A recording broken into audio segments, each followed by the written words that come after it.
All right, everyone, welcome to an exclusive training for all Detox Gang members by yours truly, Arisha Shun. And today's topic is releasing bad eating habits, mental patterns, and spiritual baggage. This will be a great, phenomenal training. Make sure you have your pencil and paper to take notes so that you'll know what you learned and won't forget anything. So let's jump right into it. So what will you learn? You will learn, number one, the real, true health food pyramid. You will understand how to break your food addictions. You'll understand how to transition your eating habits and transition the family, because that's always a question that I get. You'll understand how to read labels, how and where to shop, and the magic of self-alignment. So let's jump right on in. I know you guys are excited. I will go ahead and make this as pleasurable as possible. All right, so the true, real health food pyramid, that health food pyramid that we learned in grade school, throw it away. It is not, in my opinion, something that we need to follow. We can see where that has gotten us. It has never been a time in history that people have been this sick, and there's never been a time in history where people eating hot dogs, chitlins, eating burgers, and just having this sad diet, standard American diet. So let's talk about the true health food pyramid. And as you can see, I've broken it up into sections. So at the bottom, we have poor health. One thing I want you to understand about your health and your body, there are no gray areas, okay? It's either you're sick or you're not. Either you're healthy or you're not. There is no sort of healthy, I'm a little bit healthy, just like there's no such thing as I'm a little bit pregnant, all right? You're either pregnant or you're not. You have cancer or you don't. There's no in between, and that's how the body works. So if you're eating things that do not move you closer to health, you are sick, all right? And you're eating things that will make you sick. So poor health, of course, is at the bottom of the pyramid, and any meat eater, okay, is living in a poor health state, or if they're not having any chronic issues, they are eating their way to chronic issues. Meat eaters, of course, include people that eat pork, beef, poultry, and seafood. For some reason, we think that seafood is healthier. No, seafood is just as dangerous for the body as eating pork or eating beef is as well. So if that's where you are in life right now, just accept it, okay? But I know if you're a part of the detox gang, it's because you want to do better. So that's what we have to focus on, you doing better, all right? So once you graduate from meat eaters, you can either go straight to the top or you can do this in stages. In the fair health stage, we have vegetarians and vegans, all right? And the reason why I have vegetarians there is because vegetarians may still eat dairy products such as milk and cheese, and those are byproducts of animals. So anytime you do eat anything that is a byproduct of an animal, it still puts you in a fair health state. And depending on how much you eat it, it might even put you in a poor health state. There's people that eat cheese every single day. Every single day they're eating cheese eggs, or every single day they're eating cheese grits. So it could possibly be in poor health as well. I have vegans in fair health because there are vegans, especially not talk about y'all, but there are vegans that are junk food vegans, meaning that they eat a lot of processed foods. We want to stay away from the processed foods, and we'll get later into that later as we go along the presentation. All right, so vegans can potentially still be fair health. That does not mean you have optimal health just because you're vegan. I went too far. Let's see, I have to go back. All right, let's go back. All right, guys. All right, so you could still possibly be in fair health. When it comes to good health, moving into good health is when you decide to be plant-based and or alkaline. All right, and I'll explain why I have alkaline and optimal health and good health. So plant-based means that you do not eat any animal products. You do not eat any meat. You tend to eat whole foods, okay? So that means you do not eat any processed foods. You're buying produce and creating dishes from that. You're buying ancient grains like spelt, rye, amaranth, and not really eating the white bread, the wheat bread, which is highly processed here in America. You're eating more of the whole foods, meaning if you go to the store, It's really not in a can. And if it's in a can, it only has that one ingredient on there. So if you're buying corn, it only says corn and water on the back of the can. All right, so that is a plant-based lifestyle. Alkaline lifestyle is obviously eating things that are have a high pH, okay, have a lot of carbon in the food, and it's more live foods. And I put it in good health and optimal health for this reason. A lot of people talk about Dr. Sebi's lifestyle and what he recommends, but a lot of people follow a lifestyle blindly, and they do not even know their own pH of their body.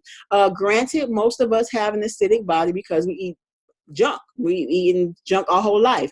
But to be honest, you still need to know your status, okay? Because you are supposed to be balanced. Being too alkaline can be unhealthy just as being too acidic. You want to be balanced. You're naturally acidic during the day. You're naturally alkaline at night. So you want to make sure that you don't prolong those stages and you're acidic all day or you're alkaline all day. You need to be able to balance. It's like a yin and yang. You need to be able to balance your health. So I hope that you order the pH test and urine test so we can know exactly what your stance is as far as alkalinity, as far as pH. So we'll be able to help you understand which diet may work for you best. All right. So in optimal health, we have liquid, raw, and alkaline. Liquid, raw, and alkaline. Let's talk about liquid. So liquid is what it says, liquid foods. All right. So we'll be eating liquid, vegan, raw foods. And why is this optimal health? Because you are working synergistically with the body. When you eat food, the body is naturally going to break it down to a liquid. So you make the body expend some energy to break it down. And if the food that you eat does not is not nutrient dense, then the body did that work for nothing. But if you consume liquids, make sure that they're paired correctly and all that. But if you're consuming liquids, you're helping the body. You're not eating for yourself, you're eating for your body, and so that your body can run optimally. So raw, liquid vegan is the top of the pyramid, and that should be our goal. Yeah, that's kind of hard to achieve, but that's the goal. Raw vegan is absolutely what it says, no cooked food. Absolutely no cooked food. Eating 100% raw foods means that you're getting all of the nutrition. When we cook our foods, we lose about 40 to 60% of the minerals in the food. If you're cooking using aluminum nonstick potware and cookware, you're adding toxins to the food. So liquid, raw vegan and alkaline vegan are the top of the chart as far as optimal health. And I understand it's a journey for us to get there, but that is the goal. All right. And that's the truth. So let's move right along. Breaking food addictions. Understanding your addiction. This is why in the discovery phase 1, you are understanding why you eat the food that you eat. It's one thing for people to say, oh, you can do it, just stop eating that junk. If it was really that easy, everybody would do it. It's not a coincidence that we're all addicted to this food. It is because there is trauma that lives within. Since a young age, we have been traumatized, we internalized it, and we learn how to medicate through food. What do I mean? If you are African, you have not only trauma that you've experienced in your constant daily life, that in your childhood, but you also have generational trauma that you experienced through centuries of slavery, not just American chattel slavery, but I'm also talking about slavery, European slavery, German slavery, Persian slavery, different slave trades all the way from Africa that we have genetically absorbed and is a part of our life, and we don't even understand how that still affects us today because we never got into therapy, we never really went through any rehabilitation for it. So there's a lot of trauma that is generational that we deal with. And then of course, if you were born in a hospital, that is not normal. Okay, it is not normal to be born in the hospital. If it was, God would have put hospitals on earth, and we would have had hospitals to be born with, to be born in. You were born in nature. You were born in a serene environment. You were not around machines. You did not have fluorescent lights shining on you. They were not using forceps. They were not injecting your mom with epidurals. All of that traumatizes your child on different levels. Okay, so then you're dealing with that trauma, which can cause the infant to be withdrawn, stressed out, have anxiety during labor. And we're never taught these things, all right? But that is trauma that you experience as soon as you enter this realm. Not only that, but you also are around people that you do not know. There's like 4 different nurses who you haven't heard their voices the whole 9 months, okay? So all of this trauma is building on top of each other, itself. Okay. Then throughout childhood, a lot of us have broken homes. A lot of our parents were very busy working and trying to put food on the table that they could not sufficiently give us what we needed emotionally. So a lot of children grow up depressed. A lot of children grow up stressed, with anxiety, and never really understand how to articulate it. And these children become adults, and we don't understand why we have issues with depression. We don't understand why we have issues with anger in our communities, and the list goes on and on. But that is why I had you to do the dump list assignment, to pinpoint the trauma. Before I tell you to stop eating anything, I have to help you to see why you eat it. So every time you find that you're having a hard time breaking an addiction, or you find that you did a slip up or you regressed in some type of way, start over with the dump list. Pinpoint what started the trauma. All right. And if you don't know how to do a dump list, please review the video on that. All right. So once you have completed your dump list, of course, you need to remove the trauma with spiritual detoxing. Spiritual detoxing is threefold. You use physical detoxing with food, which raises your vibration here in this realm. Okay. Detoxes your electromagnetic field and detoxes the body inside out. Right. Then you spiritually detox your aura. Okay. Detox your environment, the people you hang with. You detox those things by releasing and removing them. All right. You got to cut those loose ends. You got to be adults, and you got to be big girls and big boys and see what's not serving you anymore in your life and let it go. No ifs, ands, or buts about it. All right. But we'll talk about setting boundaries later on as you move through different phases. But in essence, you would do your dump list. Then you will move on to spiritual detoxes with your baths and your physical food detoxes. And of course, your fire letters to help you balance and let go of that mental toxic behavior and toxic thoughts that you're holding on to. Then you will move up the health food pyramid. As you continue to heal, you will find it's easier to let some things go. It is not an overnight process. That's why this program is 90 days. And for some people, it will take longer than that, depending on where you are. And if you've ever done this before. All right. So as you heal things, it becomes easier for you to move up the health food pyramid. Be kind to yourself. Do not badger yourself because you make mistakes. You are what, 20 something, 30 something, 40 something, 50 something, 60 something, 70 something. You have established these habits of poor eating and poor health over time. It wasn't one day and you woke up and you was eating all this junk. So it's not going to be one day that you wake up and you're going to be gloriously a new person and don't care for that stuff anymore. You got to put in the work. Consciously heal the wounds, heal the trauma, detox physically, spiritually, and mentally. You'll be able to move the food pyramid. And if you slip up, understand that you're a work in progress. It took you many years to get to this point. You will not be able to eliminate it in one day. Test your boundaries. What do I mean by that? Okay, so say, for instance, you've done all 1 through 4, all right, and you've stayed in the house the whole time. Now it's time to go to a party, all right? Go to a party and be conscious of how you feel around sweets, all right, around cakes, around burgers, around stuff you know you're not supposed to be eating, right? Test your boundaries. Is it hard for you to say no? Is it easier for you to say no? Based on, did you give in? Based on what happens at that party, or based on what happens at that family gathering, or at the restaurant, whatever. Based on what happens will let you know if there's still more trauma that you need to heal. All right. If it's a breeze, all right, that's great. Most of the time, it won't be a breeze, though. That means that there's more things you need to heal. Of course, in phase 1, we're dealing with childhood trauma, but there's things that you experienced before you were born. As I said, maybe you need to know more about your history and about who you really are. Okay, there's things that you experienced as a teenager. Maybe you need to heal those things. There's things that you experience now today as an adult. There's things that you experience every single day. So you have to continuously be in this process of consciously revealing the trauma that is still deep within.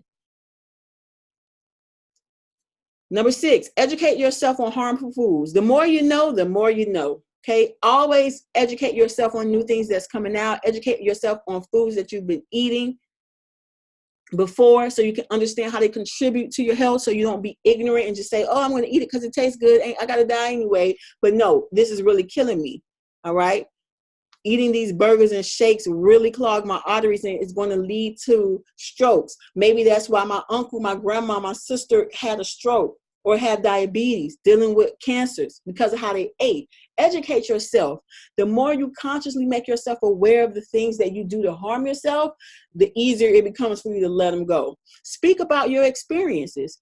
Don't be scared to tell people what you've experienced, because the more you study, the more you talk about it, the more it becomes a part of your life.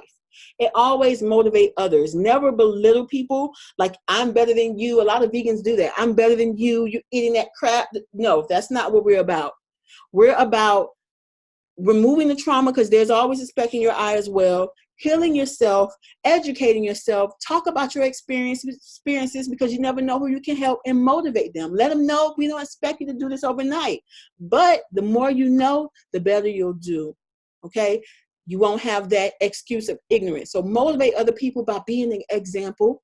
All right? And if they ask for your opinion or your expertise, because you're going to be an expert after this 90 days, give it to them.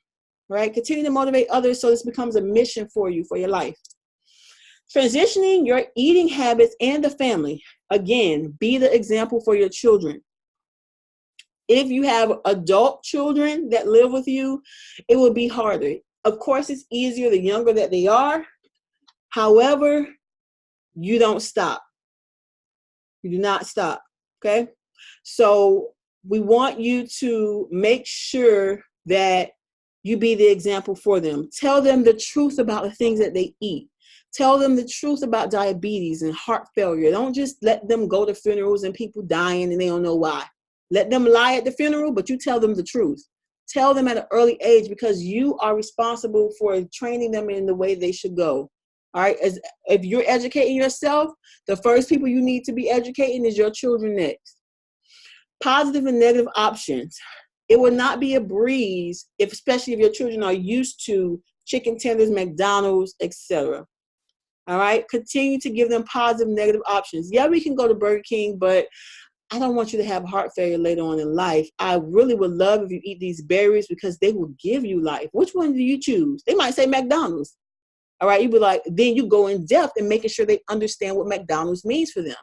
Understand why, help them understand why they really like McDonald's Happy Meals. Is it because of the toy?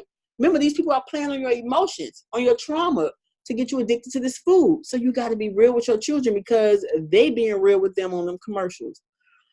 All right, put family members on notice. Let family members know that you guys are vegan and that they need to respect you. Of course, you say that in the most respectful manner as possible, but some family members will start to criticize you. Don't let that get to you. Just continue to educate yourself, because that will make you more confident in knowing that the decision that you're making is true and right. Use and master my replace the taste method. What is that? I don't know. Let's find out. I'm going to go ahead and show you a video on the replace the taste method and what that is and how I use that to help my children come off of foods, as well as order your surviving vegan cookbooks, barbecue cooking guides, or any other cooking guide that come out with. But here we go. Let's talk about the replace the taste method. Okay, so hi family. I'm making this quick video to teach you how to make a vegan version of any recipe. First of all, it's super, super easy, okay? You can make a vegan version of any recipe. Some things are not going to taste exactly like the recipe. That's not what we're talking about. We're talking about making vegan versions of it, so it will be using only plant-based. Plants will never taste like animal flesh, right? So don't go in with that mindset. Some things you can get closer than others, but especially the meat dishes will not taste like meat when they're the vegan version. They might have the same texture, but they'll never taste like ribs, right? But you can use sauces and everything to enhance the flavor and definitely satisfy the cravings. Because at the end of the day, meat is a carcinogen, and if you're ingesting meat, be prepared to know that you're also ingesting and agreeing to ingest cancer. So when you get cancer later on in life, don't feel bad, and don't point the finger. Point the finger at yourself. And I don't mean to be controversial, but it's the truth, and truth shall set you free. And that's what I live my life by. So let's get into how to create a vegan version of any recipe. It's quite simple. The way that you would do that is by using my replace the taste method. What is the replace the taste method? Replacing the taste is exactly what it sounds like. There are two things you think of when you think about eating food. You think about what it would taste like, right? And then you think about how it would feel when you taste it. So some people might want, like we already know, you might be addicted to crunchy snacks. You want that crunch, you know it's going to taste salty, all right? Or you might be a person that's addicted to meat, or seafood. A lot of people say that a lot. So you want that seafood taste, and you want the same texture like shrimp, right? So you can use that same method to create any non-meat or non-vegan dish into a vegan dish. All right, so how do we do that? Two things. All you're doing is replacing the taste and replacing the texture. That is it. Okay? That's it. All right? For beginners, I suggest that you focus on maybe finding a recipe and just replacing all of the ingredients with vegan things. For example, sweets are the easiest to do this with. If you want to replace a cake recipe, you can use unbleached white flour instead of eggs. You can use applesauce. So you'll have to research. Remember, these are the tools. You'll have to research to find out what are vegan versions of things that you want to replace. If you want to replace cow milk, we know that we can replace that now with coconut milk for a more velvety texture, or almond milk for a more subtle, so you won't taste the milk that much, just as a filler. So we know that already. If you want to replace, what are some other things? Oil in the recipe. We know that we wouldn't use, vegetable oil or canola oil. We'll go for grapeseed or olive oil or avocado oil. So those are healthier options. You're just replacing what's in the recipe with a vegan version. That's it. That's how you do it. You basically get a recipe and you replace it. Now, when you're creating something from scratch, you might not need a recipe. You might already know a recipe and you want to create a vegan version. Two things, especially when it comes to meat, you have to replace the texture. Right? A lot of meat replacements are either mushrooms, work really well for chicken and seafood. We also use soy. A lot of people use tempeh. That's another version of soybeans. And another meat replacement will be vital wheat gluten. But if you have a gluten sensitivity, then it won't work well.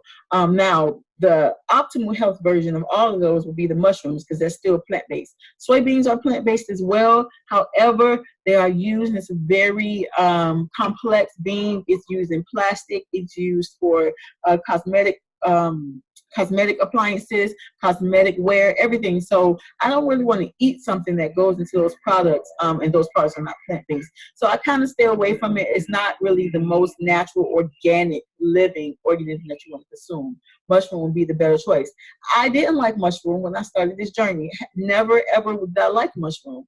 So that's not an excuse not to eat it. It still tastes well. Now, don't use it as a crutch to transition into veganism.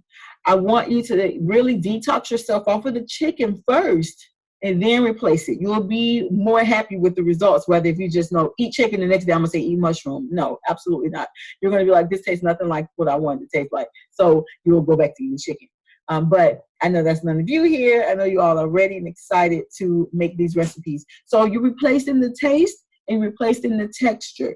You have to replace the taste and replace the texture. For my beginning vegans, if you don't know how to replace the texture, replace the taste, Google is your friend. Google is your friend. Look at other recipes, and all you literally have to do is replace it with the vegan versions. That's it. It doesn't seem so simple at first, but once you start to do it, it will become simple. You have to be confident in yourself and knowing that it's going to come out right.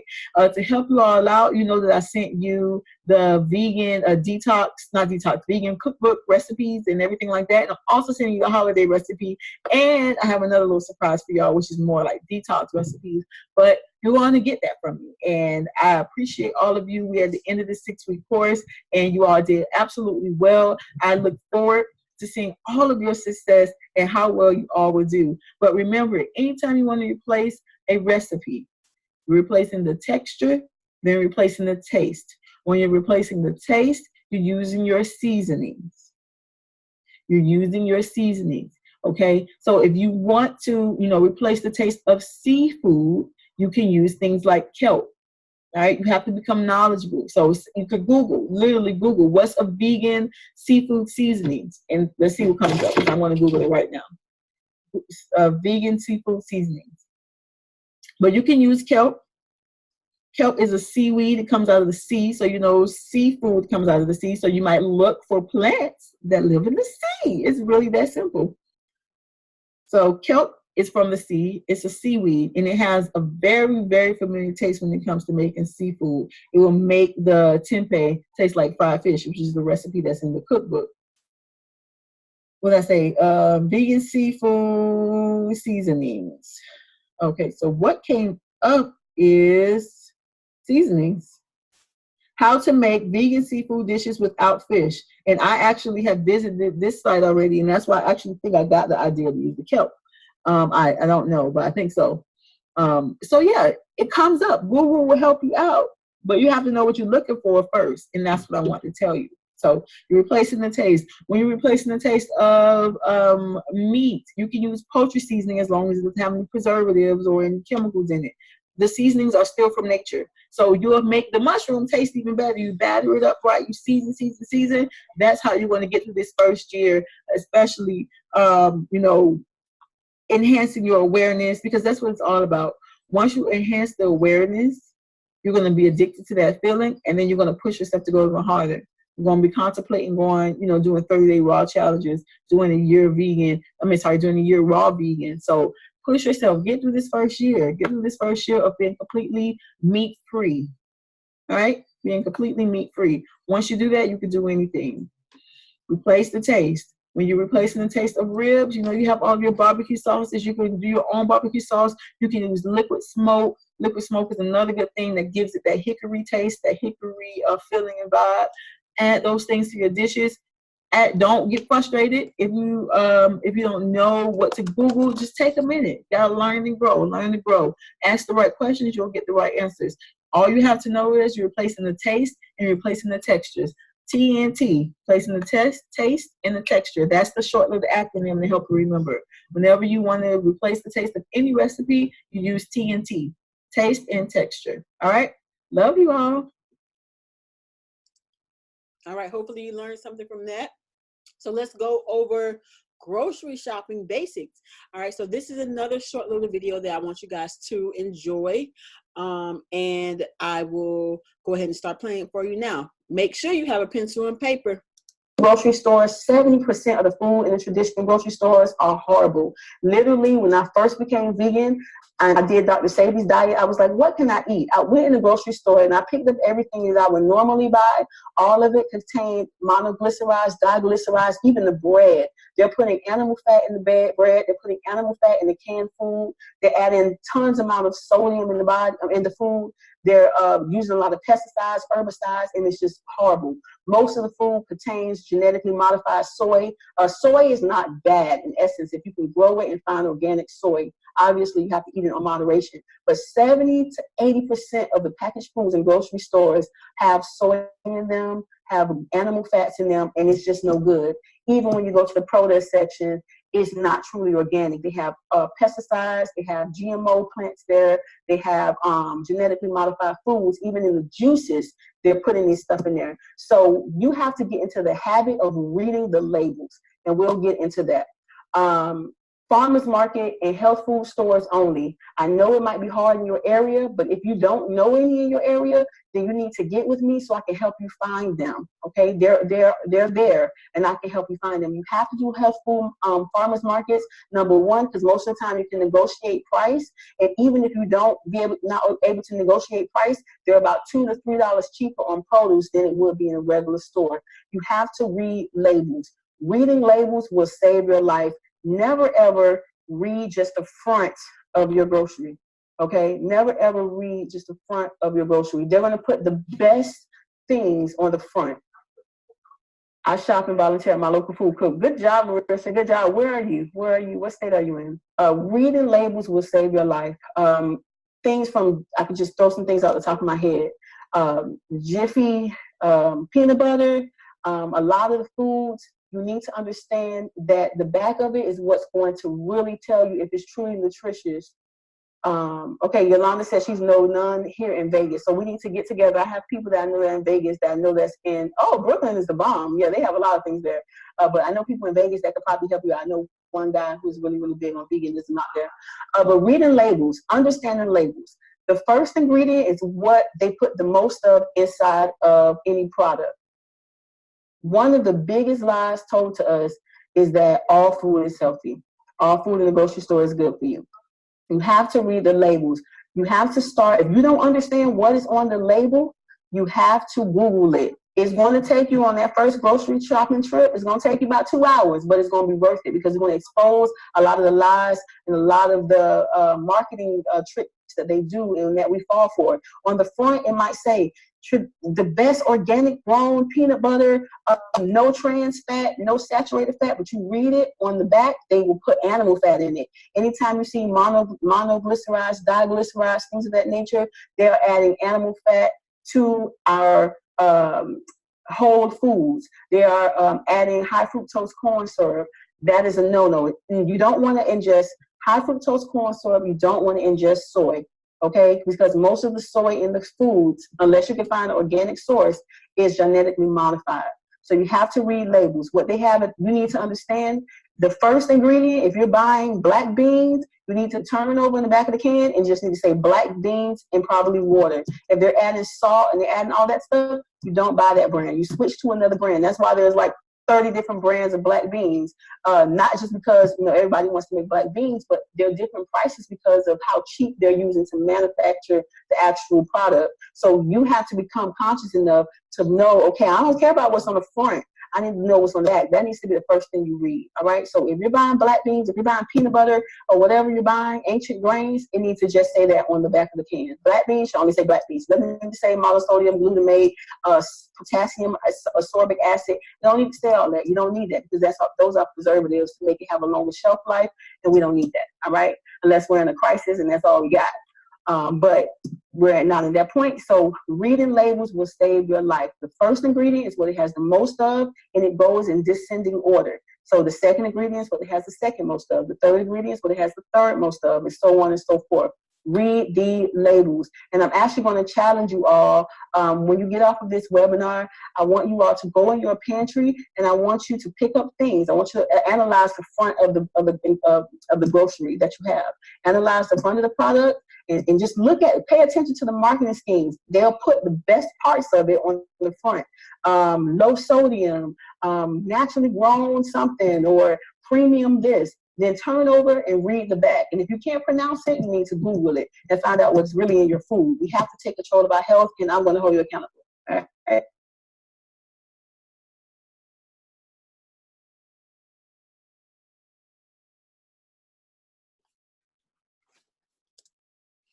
How to shop. Let's go over the budgeting formula. Okay, this is what I use to shop. I have a family of 5 people right now, soon to be 6, and I don't go over my budget. All right, I spend less than $400 a month on food. How do I do that? Let's find out. $70 in the past week on groceries to feed a family of 5 people. I do not shop unless it's convenient and it's like I have to go there because I can't go to the market. But most of my groceries come from the farmer's market. All right, I do not shop at Walmart or Publix or any of those places. Number one, because 70% of food is garbage, and then number two, they price gouge. They're overcharging us for the food. So, in order for you to stay within your goal, if you're a one-person household, you should not be spending more than $50 a week on groceries. If you're plant-based, this is for plant-based. If you are not plant-based, you should probably stay within $55 to $75 for one. If you are going towards plant-based, 1 to 2 people should be about $45 to $55. 3 to 4 people should be about $55 to $60. 4 to 5 people should be about $70 to $75, sometimes $80, depending on what you want to buy that week. 6 or more people, that's when you start going into the $100 range. If you family of 5 and low, you should be below $100. You should not be spending more than $100 per week. If you're buying non-organic produce, when you go into the store, even if you're going to Publix, if you have to shop there because that's what's available, do not buy anything that's over $1.49 per pound. This is how you stay within your budget, especially when times, you might be trying to buy a house, save for a car, save for the baby to go to college, whatever it is you're trying to do. This is what is going to help you to cut corners and not cut your nutrition. So I do this all the time, no matter if I'm saving or not, because I want to stay within my range and have a budget. But if you're buying non-organic produce, you do not spend more than $1.49 per pound. That might mean you have to pass up the strawberries this time. That might mean you have to pass up the mandarin oranges this time. But if you're trying to be budget conscious, this is how I've done it. I tried this method everywhere I go, from high-end stores to low-end stores, and this always works. Organic produce, you don't spend any more than $1.99 per pound. The $70 that I spent this past week was all on organic produce. All organic produce, organic grains and things like that. $70, I don't spend more than $1.99 per pound. That might mean I have to buy only 3 fruits and buy just a lot of those. If that's what it is, that's what it is for that week. And then you'll see when you go to the grocery store, you will start to see, okay, this is in season because the price is down, or that is out of season because the price is up. So following this will not only help you to stay within your budget, but will also help you to buy what's in season. As you buy things that are in season, you know that you're buying things that are gone with better circumstances because they don't have to force it out of season to grow. So like I was saying, one person home go as low as $30, but sometimes it goes to $40 depending on where you are. 2 to 3 people, $50 to $60. 45 people, $75, maybe $85. 5, 6 and above, that's when you start going into the $100 range. All right. Do we have any questions so far? Okay, she said, I spend more than wages that myself. When you go grocery shopping this week, Marisha, or next week, try this out and definitely let me know what happens so that I can help you and coach you and see maybe where you're going wrong with that. But I've tried this with many students. I do it every single week. And this is, my budget stays within. Sometimes I go as low as $65 for 5 people. So if I stay within this, then I stay within my budget, and it's going to help you as well. Do not go over this with produce. Now, when it comes to meat, I cannot say, because meat can vary. Wow, 2-person in my house and spend $200 a week, that's a lot. That's a lot. That's a lot.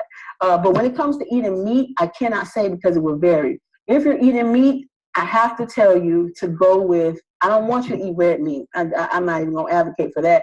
But if you're eating chicken or fish or things like that, I want you to, try to buy the free-range, organic, grass-fed things. That is the better option. But it still will be, I want you to know, that's still considered poor health, okay? Because of you eating decaying flesh. So that's just the truth about that. Yeah, so if you try this out, especially if you're plant-based. I don't buy unless I'm like, going to a party or something, or a barbecue where I didn't get time to make something. That's the only time I buy like Boca burgers or Impossible burgers. I don't even like those, but just the processed food, I try to stay away from that. It's very rare that I'm going to eat or buy as well processed foods. Now, sometimes I buy for my children because that's what they enjoy and things like that, but it better fit into that budget, right? So if they don't fit into the budget, we ain't getting it that week. I usually stick to my list. I'll buy additional things. I don't usually, okay, so yes, don't go to the grocery store hungry. Please don't go to the grocery store hungry, because you have a tendency to buy more than what you need. You're like, oh my God, this would taste so good. Let me pick this up. This would taste more good. So yeah, you get into that hungry shopping. I mean, even if I go to the grocery store, you got to just get it in your mind. I'm not buying anything over $1.99. I don't care if I'm hungry or not. I stick to this, and every week, over and over again, it has proven to be the best thing for me. All right. So GMOs versus hybrid. Everybody's talking about this. Everybody's talking about, oh my God, stay away from the GMOs, stay away from the hybrids. All the food is bad. You're like, oh my God, what am I supposed to eat? I understand. I want to break it down. I want to help you guys to understand what's really safe or give you enough information to determine what's safe for you and what's not safe for you. All right. So GMO, genetically modified foods with using genetic engineering. Most of the corn, unless you buy organic corn, is genetically modified, right? So foods that contain high fructose corn syrup. I even seen now they're not even calling it corn syrup. They're just calling it corn, or they took high fructose out and they're just calling it corn syrup. All of that is GMO. Anything with high fructose corn syrup in it is 100% GMO. Stay away from it. GMO means that it was genetically modified in the lab to mass produce it to a lot of people. People love corn. Everything has corn in it. That's one of the reasons why I say stay away from grits as well, because it's a highly genetically modified food. So GMOs are absolutely bad. That means it was were grown in the lab or grown with some type of steroid to help it grow faster. That's what genetically modified foods are. Hybrid foods, I am okay with hybrid foods. Like I know Dr. Sebi says stay away from hybrid foods because it's not the natural. You're not going to find any of the natural foods still today. Maybe some ancient grains, but it's not the first grain that was grown on the earth millions of years ago or 100,000 years ago. Personally, I'm okay with corn if you get organic corn. A hybrid can literally mean that it was made in nature. Hybrids are not something that's grown in the lab. All right. Now, people might force things to cross-pollinate, but they are not interfering with the DNA structure. With GMO plants and GMO foods, they're interfering with the DNA structure of the plant to make it grow faster or make it grow larger than it's supposed to. When it comes to hybrid foods, these are things that are made in nature through cross-pollination, like the carrot or some forms of the corn. You know, thousands of years ago, our ancestors, they grew the corn and they made it from an unedible vegetable to an edible one. And that was only through agriculture. They didn't mess with the DNA of it or anything like that. Hybrid foods, you're safe with hybrid foods, in my opinion. Some people have different opinions, but I want you to make the best decision for yourself. It's not grown in the lab. Hybrid does not mean lab-made food. GMO means lab-made food. Hybrid foods mean that it was done through cross-pollination of two plants. All right, and those are things that can happen naturally, like the orange. It happens naturally in nature where it cross-pollinated on its own and formed the orange from the sour orange and I believe the lemon, and it cross-pollinated. But it's natural. It happens in nature, so it's not something that was grown in the lab. So hybrids, I eat hybrids. I do. Almost everything is a hybrid because there's only one real bean. You can see people that you go to agricultural farms, they'll show you the cross-pollination process, and it's not them forcing the plants to do something that it cannot do without human intervention, okay? So that's basically the difference between GMO and hybrid. What do you guys think? Do you guys agree with the hybrids or? Okay. All right. All right, so let's talk about the magic of self-alignment, because a lot of the things that we do are emotional. So I want to make sure that you understand how to align yourself, realign yourself daily, monthly, yearly, weekly. All right, so earlier I told you not to be so hard on yourself, and I meant that. Emotions are cyclic. What does that mean? Just like we have cycles in the day where we have morning, evening, night, and the next day it comes again, morning, evening, night. Just like we have cycles in the year, meaning we have summer, fall, winter, spring. All right, just like the weather is cyclic, where we have hurricane season, then we'll have a hot season. Your emotions are the same way. You're made from the earth. Why would you think you're any different? So your emotions cannot be expected to be up high forever. It's going to be cyclic. There's going to be times where you're up and where you're down. Okay? When it comes to women, our emotions go extreme, where it can be up and then it can be down. up, and then it can be down. Men, their emotions, so we're like vertical and men are like horizontal. Well, they want to be close and then they want to be away.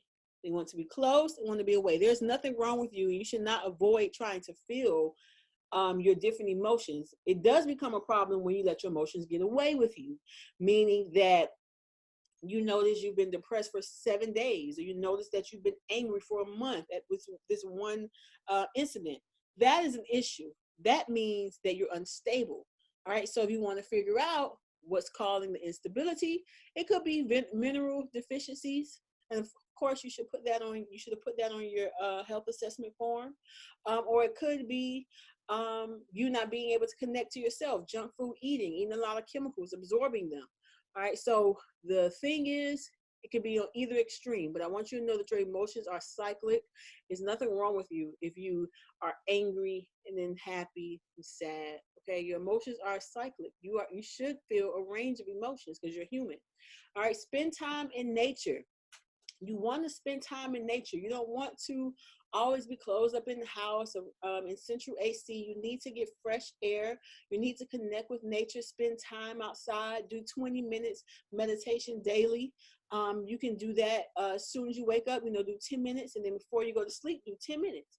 If you graduate to better meditation practices, you can start doing yoga outside. You can do comedic yoga, which is a pose that I'm doing right here in this picture. You can look up comedic yoga.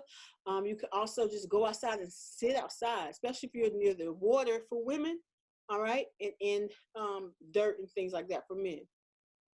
Always protect your energy. I have a picture of stones there because I do use stones as a way to protect my energy, but I really mean set boundaries with people. All right, set boundaries with people. Set boundaries with people. You do not have to allow anyone to be toxic towards you. If there's no such thing as a person that's toxic on Monday and on Wednesday they are right. It's one thing to have your emotions be cyclic, but you have to be in control of your emotions. You should not bash and lash out on people because of your cyclic emotion. All right, that's toxic behavior. Okay, you have to learn how to control your emotions. Your emotions do not control you. Protect your energy. If people around you, like you put on your dump list, you have toxic environments. It could be your mom, your dad, your sister, your uncle, your daughter. If they're toxic, they're toxic. There's no gray areas. Remember that. And you have to set correct boundaries with people. So you will write down the boundaries. Okay. You can express those boundaries to them. And if they choose to respect them, that would be great. If they not choose to respect them, you have to create consequences. All right. Some people are like children. You have to create consequences and they have to learn that way. Does that mean you have to disappear from them life? I don't know. That's up to you. It depends on what your boundaries are.